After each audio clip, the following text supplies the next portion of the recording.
What's good, y'all? Welcome back to Appreciate Greatness. Today, I want to talk about Game 3 and Game 4 of the NBA Finals. Obviously, Game 4 just wrapped up. As I'm recording this, I'll post this tonight as well. Also, I'm sorry for the glasses. You can kind of see the reflection. I'll look down a little bit the whole video, but I want to talk about the Pacers homestand, how it went for them. Obviously, win Game 3 in a dominating fashion. It felt, even Game 4, it felt like they dominated, really. Both games had me, there were times where I was like, it feels like the Pacers are up 15, not 5. It feels like the Pacers are up 20, not 10. It feels like the Pacers are up 8, not 2, right? Even when the Thunder went up 1 tonight, I tweeted out and said, the Thunder just took the lead and it feels like they're down 5. It's just something about the way the Pacers have played, the energy and effort and intensity they've brought that makes it, in that crowd, it was unbelievable, that made it feel like even though they were winning, it made it feel like they were just dominating, right? There are some things to say. Game 3, obviously the big story was the Pacers just plain and simply outlasted the Thunder, made them tired, and then kind of pulled away at the end where it was a close game the whole time. Shea struggled, only scored like 20 or so, and that was the story. And tonight, which is pretty much what this video is going to be mainly about, is tonight, there was a great answer from the Thunder. And first of all, I want to give some kudos to Mark Daigneault. I don't like the Twin Tower lineup. I don't like the too big Hartenstein and Chet. I think it makes Chet have to close out harder. Also, before I even get into that, I want to say that there were a lot of things going around about this Thunder team is weak, this Thunder team is soft, mentally soft, whatever. They put that to bed, especially Chet Holmgren. He was unbelievable tonight. We saw him roll his ankle 3 or 4 times. And the first time, that thing almost hit the ground, and he played the entire game, hobbled off once, came back in like 3 minutes later, and he was unbelievable. He played a hell of a game, so I want to give a lot of kudos to Chet Holmgren. But the biggest thing about Game 3 was the Thunder were tired at the end of the game, and the Pacers had outlasted them, and that was the story. Mark Daigneault did a really good job of taking Shea out with 5 minutes left in the first quarter, giving him some rest time. And I actually do think that was more, even though, you can argue both ways. I understand that. But I think that was more, the offense was not working in the first quarter with Shea in. And what the Pacers have done is just completely thrown Andrew Nembhard in a face guard, let him wrap up. The refs are letting them play, and I love that. You always hear fans saying we want physicality. Thunder bring it, Pacers bring it. It's awesome to watch.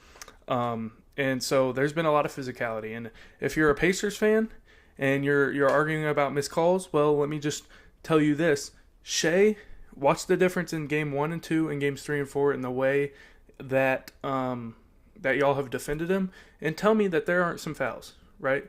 If you're going to complain about not getting calls, there's fouls here. If the Thunder fans are going to complain about not getting calls or bad calls, there's always a foul on Alex Caruso. The way he bodies up, and realistically, the textbook definition of a foul, there would be a foul on every play. If we're being honest, I think the refs have done a fantastic job, especially in this finals, of just going with the flow, not letting it get too physical, but not really calling it super touchy. I think there was one stretch in today's game where it was just like foul, and it was kind of like, but there weren't really any bad calls within that. But outside of that, I that was what I want to preface. The Thunder, I've gotten on a lot of off topic a lot. But the Pacers made the change, put Nembhard. They had him guarding him already, but they just had him face guard him, full court, pick him up.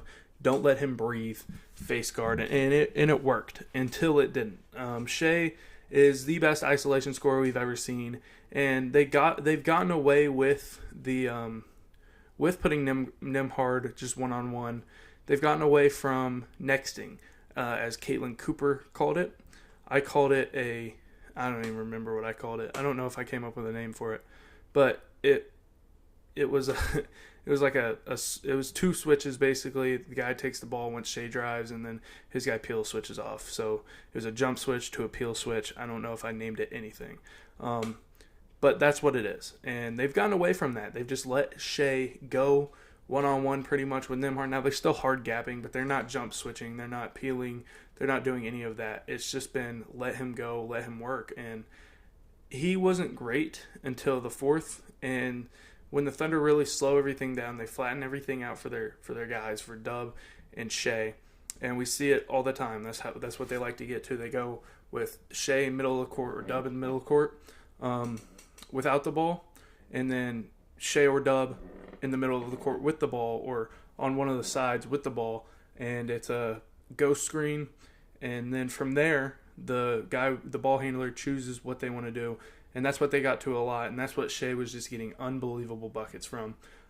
He had an unreal. I don't think I've ever seen a step back so far on that step back from against Neesmith, where he got his body into him, got all the way back, somehow, like, that was legal in high school, NBA, and college. Like, that was an unbelievable move. But that was the difference tonight. Shea settled in. He hit the catch-and-shoot three, which he does a great job of. He's probably the best catch-and-shoot player on that team. But he hit the catch-and-shoot three, and he just got in a rhythm from the mid-range, and that was the difference. For the Pacers and the Thunder going forward, I haven't really thought about it that hard. Normally I do just sit in a room and kind of watch things, and I've watched Caitlin Cooper every night. I think she does an unbelievable job, or scroll her Twitter page every night. She does a really good job of breaking things down. And, I always miss stuff, even though I think I do a pretty good job with the basketball mind I have being a basketball player, trying to learn how to run a point guard without like a lot of reps, a lot of college reps or high school reps at point guard. So I feel like I have a pretty good feel of basketball. And Caitlin Cooper, or Steve Jones, I believe is his name. He former coach for the Jazz, I believe. He has an awesome Twitter account that will just go through. He goes through like every play almost, and clips them. And Steve Jones Jr. I want to give a shout out to Steve Jones Jr. Former assistant with the Nets, video with the Grizzlies. I'm thinking of someone else with the Jazz, but Steve Jones Jr. does a great job. If you want to, see more on every game, that's what he does. It's a little behind, but like, say we're 6 minutes into the first, he'll be posting clips from 10 minutes in the first. He does a great job of breaking it down for the layman like myself who aren't NBA coaches to figure out and understand. So he does a great job, but normally I lock myself in a room, basically, like right now I would be doing it, but I wanted to record this. I do think Thunder going back, Game 5, going home, it's going to be a big game. And I talked about this on a TikTok and a YouTube short that I made. They need more three-point volume. They cannot survive by only shooting. They shot 22 threes in Game 3, and 2 of those were end of game, like the J-Dub chuck up and then the Chet not an offense chuck up. So they only shot 20 that game. They only shot 17 tonight. They won this game by shooting or making 3 threes, shooting 17. That is, and only had 10 assists also. That is unbelievable. And I understand that we've kind of gotten away from calling them one of the best teams of all time or whatever, because they lost 2 games to this Pacers team, which, by the way, this Pacers team deserves a lot of respect. The way the ball moves is unlike any NBA team I have ever seen in my life. It's Spurs-like. Those Spurs, the storied Spurs offenses who move the ball. There are possessions that eclipse everything the Spurs did because of the spacing. Obviously, that's just evolution. But they've kind of taken what the Spurs did, backed it up to the three-point line, and made it even better at times. It's unreal. And then you have the Obi Toppin game tonight, the Ben Mathurin game 3. He really struggled down the stretch. He had 3 missed field goals and 2 away from the play fouls. I don't think any of that would have changed the game at all. I think Thunder pulled this off, even if he makes all 3 free throws. But he probably doesn't even get the other 2. But going back to OKC, the Thunder have to shoot more threes. They have to find it somewhere. They only played Aaron Wiggins 8 minutes tonight. He was 0 for 3, 0 for 1. Isaiah Joe played 5, 0 for 1, 0 for 1. Kaysen played 19, 1 for 5, 0 for 2. Caruso only shot 2. I think he needs to look to put them up more. I think Shea, when he has decent looks from catch and shoot, he needs to put them up more so that he can get a closeout, a harder closeout toward him. Because sometimes you can kind of catch, if you're not face guarding him, like Nembhard will have possessions where he comes off of him. You can close out short to Shea because you're not really too worried about the catch and shoot. But that one possession late in the game where he hit the catch and shoot with like 4:30 left or so when Dub got it to him and he just put it up. I think he's one of the more pure catch and shoot players in the entire NBA. He just doesn't do it very often. Jalen Williams 0 for 3. I don't think you expect a ton from him. Chet only being 0 for 2. You know, he shot I think he made a foot on the line 3 again. But he's a guy that you have to respect. They have a lot of guys you have to respect. Lou hit 1. I don't know what he shot tonight. I didn't think he only shot 1. So you got to find a way if you're Mark Daigneault, first of all, to get Chet easier looks. Second of all, to get guys more three-point volume. Get guys more three-point looks. You have the best isolation scorer of all time. You have the best, that's a little bit of a stretch. You have one of the best isolation scorers of all time. You have one of the best pure mid-range shooters, pure drivers of all time, and you can't shoot more than 17 threes as a team. It just doesn't make a ton of sense to me, especially when you watch what the Pacers do, and every time Hallie drives, it turns into something, right? I do think Shea misses cutters a lot, though. I will say that, especially when he posts up, he misses way too many cutters. But outside of that, TJ Ball was fun, but it wasn't great. The Thunder really didn't allow him to pass off drives. They kind of stayed home. They were kind of in between. We didn't see it as much as like the Knicks did it a couple of times where they would just not leave and it was one-on-one. Shea had the really bad possession, and that kind of, I think that was like the last TJ Ball possession we saw though. But outside of that, I mean, it was a great game.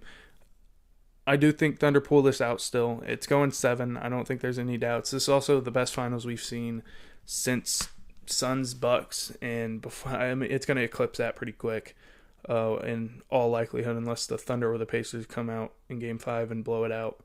But I doubt that'll happen. I think it's going to be another close game, another one where Thunder and Pacer fans are having heart attacks. So, that being said, I think I'm done rambling. I hope y'all enjoyed this video. I might make a TikTok or another YouTube or video about just breaking some stuff down. I don't know if I'll have video for it to be broken down, but I'll definitely like talk y'all through things like I did with nexting and stuff like that. So I hope y'all went on to enjoy this video. If you did, please leave a like and subscribe. I'm going to have a mock draft out soon. I've said that for like 2 months now, but I will, like for real. I'm probably going to record it right after this. So I love y'all. Thank you for watching. Peace.